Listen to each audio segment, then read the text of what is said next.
देखिए देखिए भाई, मौत का कोई भरोसा नहीं है, मौत का कोई भरोसा नहीं है।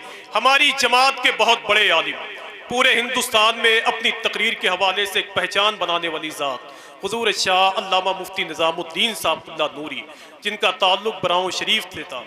अल्लाह का शुक्र है कि बहुत बड़े आलिम थे, बहुत बड़े ख़तीब थे, एक अजीम मुफ्ती भी थे। और उसके बावजूद कल शराबस्ती के इलाके से वो तशरीफ़ ला रहे थे, सुबह 7 बजे उनका एक्सीडेंट हो गया।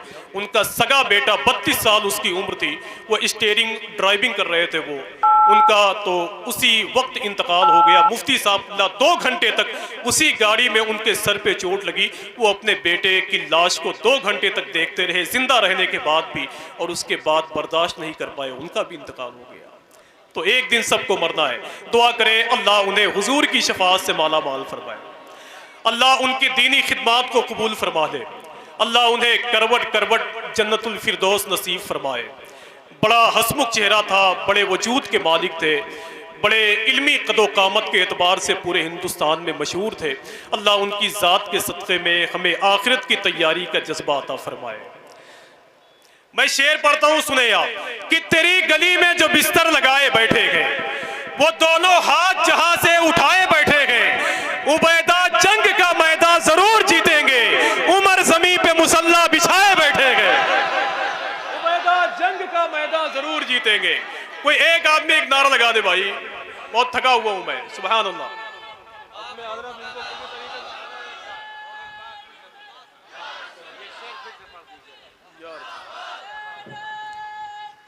अल्लाह अल्लाह।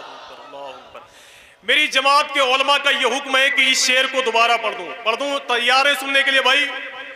कोई तकलीफ तो नहीं है आपको? मुझे कौसरो तस्नीम भाई ने बुलाया है सिर्फ शेर पढ़ने के लिए, तो मेरी मर्जी है, मैं जब तक शेर पढ़ूंगा। मैं उस शेर को फिर से पढ़ना चाहता हूं, सुने आप। कि तेरी गली में जो बिस्तर लगाए बैठे गए।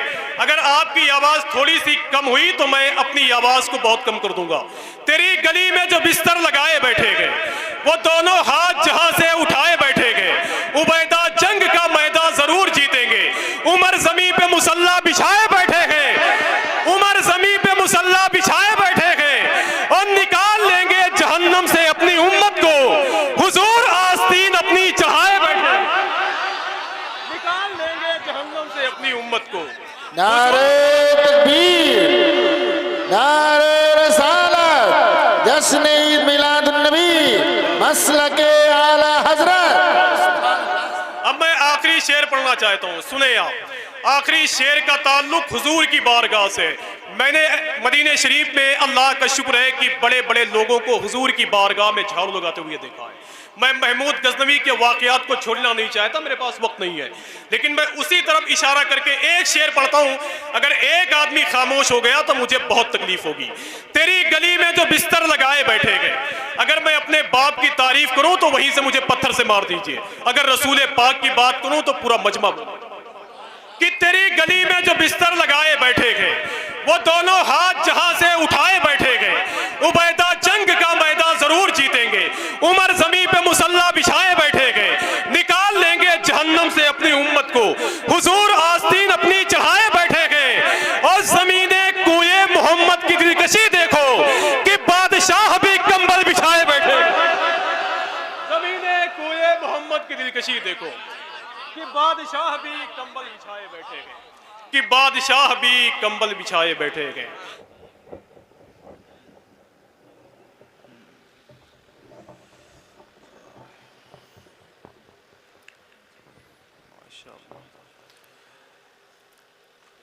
मैं मदीने में था, कुछ और भी सोने देते। माइक पे इतना वजन है, माइक पे इतना वजन है कि वो खुद मेरी तरफ आना चाहता है।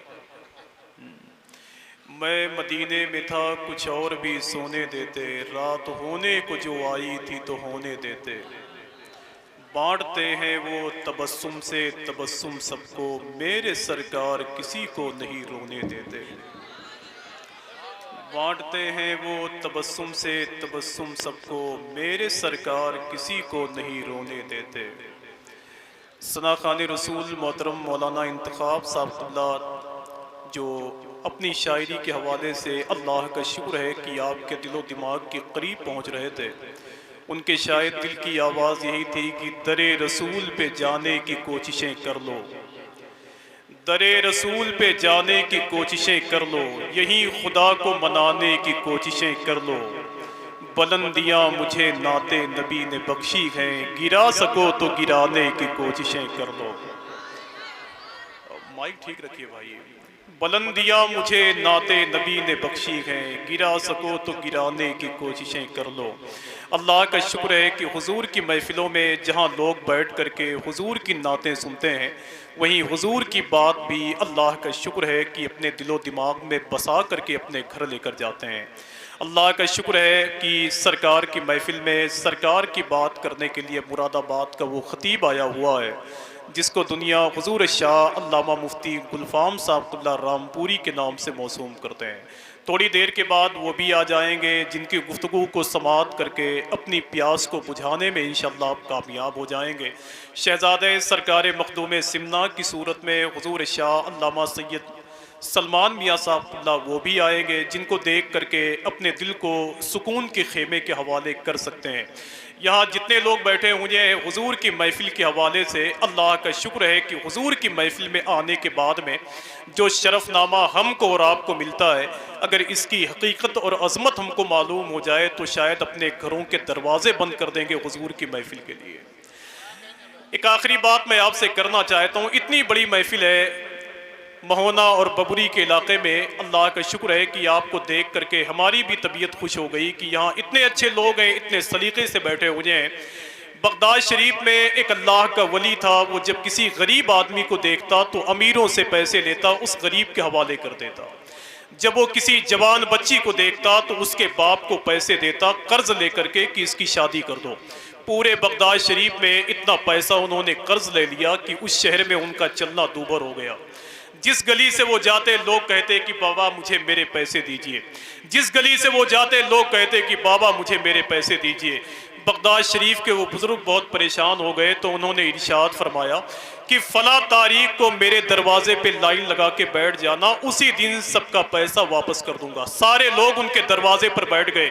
वो अल्लाह का वली कमरे में दुआएं कर रहा था, अरे मेरे मौला मैंने अपनी खिदमत के लिए इन अमीरों से पैसे नहीं लिए हैं, मैंने तेरी मखलूक की खिदमत के लिए इन अमीरों से पैसे लिए हैं, अरे मेरे मौला तू मेरी लाज रख ले। ये बगदाद शरीफ के बड़े बड़े लोग मेरे दरवाजे पे लाइन लगा के बैठे हुए हैं। जैसे ही वो अल्लाह का वली बाहर निकला, एक आदमी ने कहा बाबा मुझे मेरे पैसे दीजिए। जब पैसा नहीं मिला तो उसी आदमी ने एक पत्थर उठाया और बगदाद शरीफ के बुजुर्ग के सर पे दे मारा। सर फट गया, खून निकलने लगा। वो अल्लाह का वली जलाल में आता, इरशाद फरमाता, ओ पत्थर मारने वाले, उस पत्थर को उठा के देख, वो पत्थर सोना बन गया हो। उस पत्थर को उठा के देख, वो पत्थर सोना बन गया होगा। बगदाद शरीफ के उस आदमी ने जब उस पत्थर को उठाया तो वाकई वो पत्थर सोना बन गया था। बगदाद शरीफ के बुजुर्ग फरमाते हैं कि जाओ इसे किसी ज्वेलर्स के यहाँ बेच लो, जो पैसे तुम्हारे होते हैं तकसीम कर लो, मेरे घर से चले जाओ। जब सारे लोग बगदाद शरीफ के उस अल्लाह के वली के दरवाजे से जाने लगे तो उस अल्लाह के वली ने कहा कि तुम लोगों ने मेरे घर से जाने में बहुत जल्दी कर दी, अगर थोड़ी देर और बैठे रहते तो आज रब से जन्नत दिलवा के तभी वापस करता। समझ रहे हैं आप? तो कभी कभी ऐसे लोगों की बारगाह में बैठा करें आप। इतने मुकद्दस लोग यहाँ बैठे हुए हैं जिनके चेहरों को देखने के लिए मीलों सफ़र करते हैं लोग। अल्लामा मुफ्ती गुलफाम साहब क़िबला के खिताब को सुनने के लिए लोग मीलों सफ़र करते हैं। हुजूर सैयद सलमान मियाँ साहब क़िबला के चेहरे की ज़ियारत करने के लोग अपने घर के दरवाज़ों को बंद करके उन महफिलों में आते हैं जिसमें शहजादे सरकार मकसूद मिल्लत की आमद होती है। ये सारे लोग इंशाअल्लाह आपको मिलेंगे। मैं नात के एक दो शेर पढ़ता हूँ और यहीं से आपको जगाना चाहता हूँ, बाकी आपकी मर्जी है।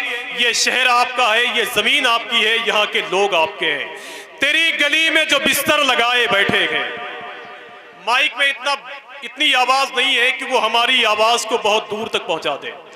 तेरी गली में जो बिस्तर लगाए बैठे हैं वो दोनों हाथ जहां से उठाए बैठे हैं। बाकी मर्जी आपकी है कि आपको कहां कहां बोलना है। अगर आप लोग भी शायर हो तो कोई बात नहीं, अच्छे शेर पर आप लोग खुद ब खुद बोलेंगे, और अगर नहीं बोलेंगे तो कोई बात नहीं। बस मेरी आवाज एक मर्तबे आप तक पहुंचे तो आपकी जिम्मेदारी है कि अपनी आवाज को 2-3 बार बुलंद कर लिया करो भाई। जैसे मालिक ने अपने नौकर से कहा कि अगर एक काम कहूं करने के लिए तो 2 कर लिया करो, अगर कहूं कि टोपी लेकर आओ तो कुर्ता भी लाया करो, अगर कहूं कि चाकू लेकर आओ तो तलवार भी लाया करो। इत्तेफाक से मालिक की तबीयत बहुत ख़राब हो गई, उसने कहा डॉक्टर को बुला के लेके आओ।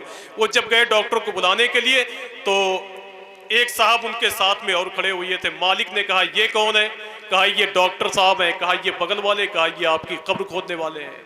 अब जाहिर सी बात है, एक काम कहूंगा 2 करने के लिए, टोपी कहा तो कुर्ता भी लेकर आऊं, चाकू कहो तो तलवार भी लेकर आऊं, तो आपने डॉक्टर कहा है तो इसीलिए मैंने आपकी कब्र खोदने का इंतजाम भी कर दिया है।